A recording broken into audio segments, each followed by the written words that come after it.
Hello folks, my name is Michele and today I want to talk about composition, academia, and the enduring influence of philosopher Theodore Adorno.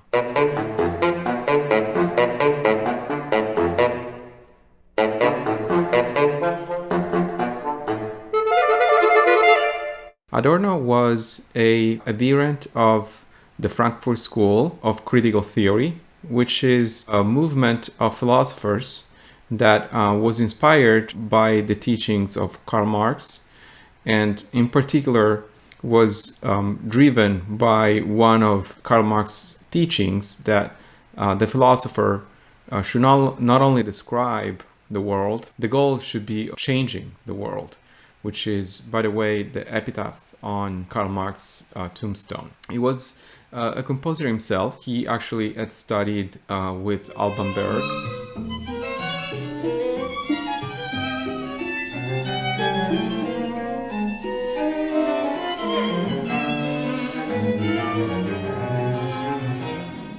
Adorno was convinced not only that the 12-tone technique invented by Arnold Schoenberg was a good way of composing, he actually thought that was the only honorable way of writing music. His most important book about this is Philosophy of New Music, which consists of two chapters. One is Schoenberg and Progress, and the second one is Stravinsky and Reaction.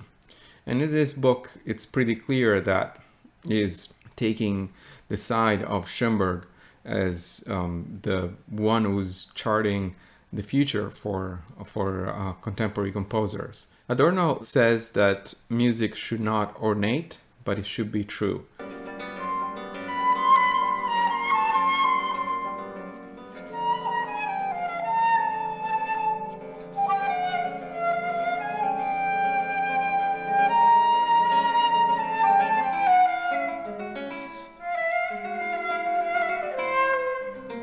Adorno identifies true art only in negative terms, as something that is in opposition with the fake world created by the commercialized cultural industry. For Adorno, the composer should not seek the approval from the masses and should not adhere to modern consumerism. And one way that that could be accomplished is by means of dissonances, which for Adorno were a means to a more truthful music. In the city of Darmstadt in Germany, Adorno gave several lectures. Attending those lectures were important names such as Stockhausen, Xenakis, Luigi Nono, Maderna, Boulez, Cage, and many others.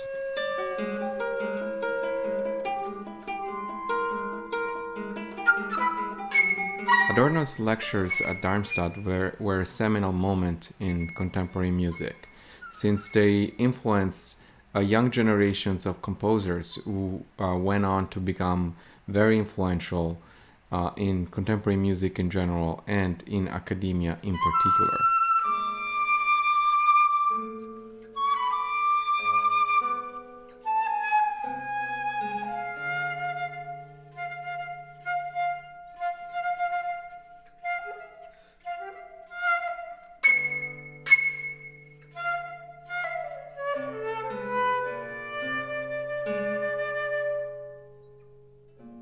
Even though these styles are different from one another, I would argue that they have an underlying common theme, and I call that the Adorno Rule.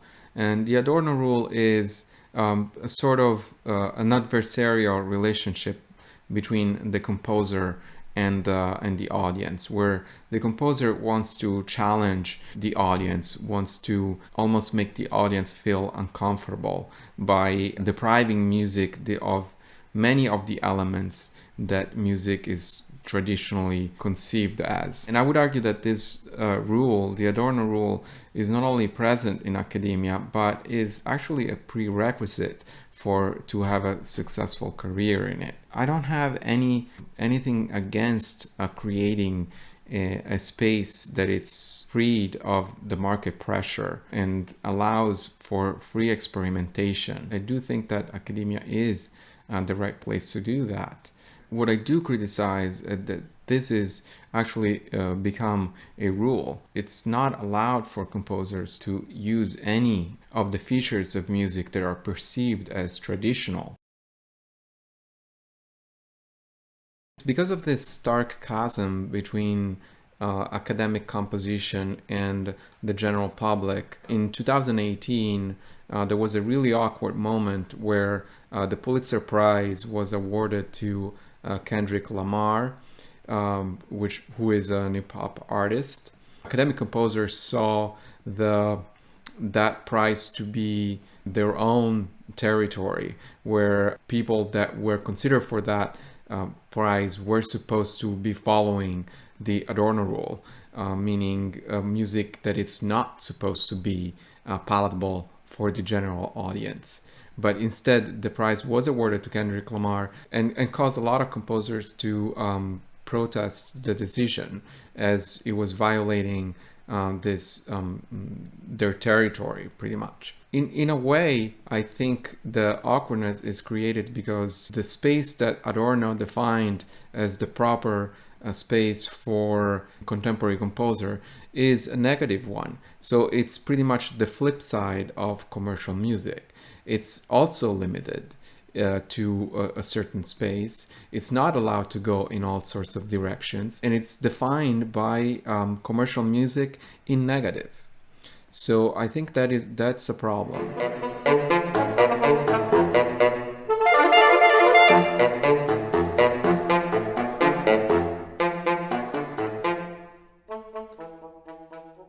I usually don't post this sort of like opinion videos, but in this case, this is something that I wanted to express for a while. So I hope you enjoyed this rant. And if you have any comments or questions or whatever, I would love to hear. Thank you for watching. Bye-bye.